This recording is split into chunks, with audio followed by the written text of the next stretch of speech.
This Irish drone startup is aiming for 1 million deliveries a year. Mana, an Irish drone startup, is ambitiously expanding its operations with the goal of achieving over 1 million deliveries annually. Founded by entrepreneur Bobby Healy, Mana claims to be the only drone delivery company currently turning a profit on each delivery, focusing on developing a reliable aircraft and efficient operations rather than heavily investing capital like competitors Amazon, Alphabet, and Zipline. Mana has raised $30 million for expansion in Europe, particularly leveraging the EU's regulatory framework to operate smoothly, whereas the slow regulatory environment in the U.S. hampers growth there. The company plans to increase its delivery bases from 3 to 11 and expand beyond Dublin to meet its annual target of 1.5 million deliveries. Mana drones feature a unique design that makes them quieter and faster, allowing up to 8 deliveries per hour, significantly outpacing competitors who struggle with battery recharge times. Mana's strategy includes partnering with major delivery apps like Wolt, DoorDash, and Just Eat, which will enable the company to rapidly scale by accessing vast networks of consumers.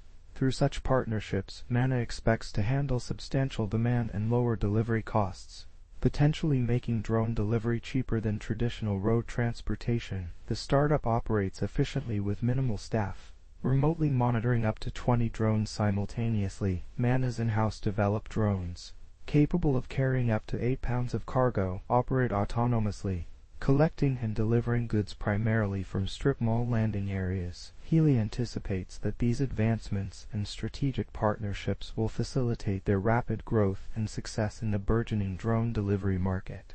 Perrier owner scrutinized after France reportedly covered up illegal water filter treatment. A recent report by the French Senate has put scrutiny on Nestlé Waters, the owner of the famous mineral water brands Perrier and Vittel, due to unauthorized purification treatments allegedly covered up by the French government.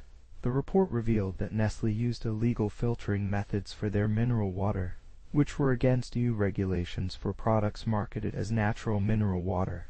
Despite these treatments, there were no proven health risks to consumers, but the report emphasized a lack of transparency by both Nestlé and the French government, which had been aware of the issue since at least 2022 but failed to act.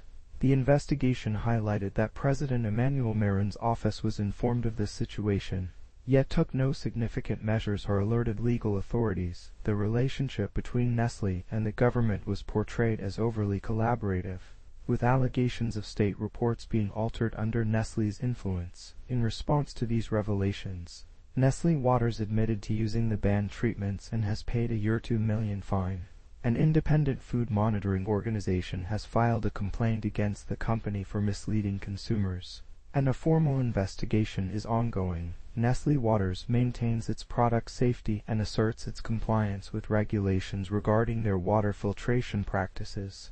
Imports of unwrought aluminum alloy decreased by 36% in April 2025. SNM analysis overall. The monthly imports of unwrought aluminum alloy in 2025 remained below 100,000 mt, with a decline for 4 consecutive months. The cumulative imports in the first 4 months decreased by 11.4%. In April 2025, China's imports of unwrought aluminum alloy saw a significant year-on-year decrease of 36%, with total imports reaching 86,800 metric tons, a drop occurring for the 4th consecutive month. From January to April 2025, cumulative imports fell by 11.4% compared to the previous year. Meanwhile, exports of unwrought aluminum alloy increased by 23.9% year-on-year in April, although they fell by 8.9% compared to the previous month. Throughout these months, the monthly import levels consistently stayed below 100,000 metric tons. The primary sources for China's aluminum alloy imports in April were Malaysia, Thailand, Russia, Vietnam, and South Korea, with slight changes in volume mostly from Malaysia.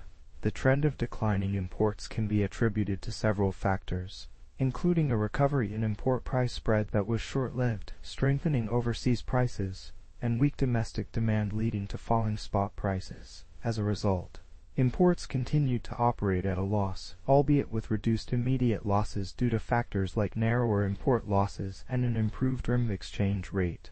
However, the import window remains closed, and the ongoing weak demand suggests that such low levels of imports are expected to continue in the second quarter of 2025.